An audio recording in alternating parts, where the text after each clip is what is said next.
અને તમારા નજીકમાં રહેલા 3 વ્યક્તિઓને સમજાવવા બહુ કઠિન.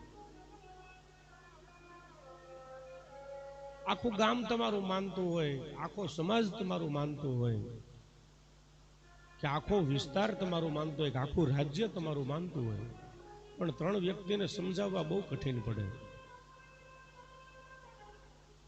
એક તમારા કુટુંબીને સમજાવવો બહુ અઘરો.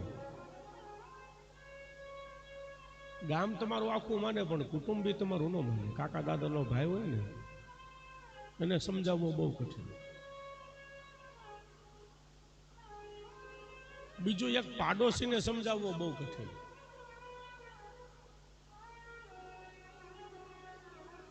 નજીક હોય ને એ ન સમજાવે. બીજો તમારો પત્ની અથવા તમારા પતિ, એને સમજાવ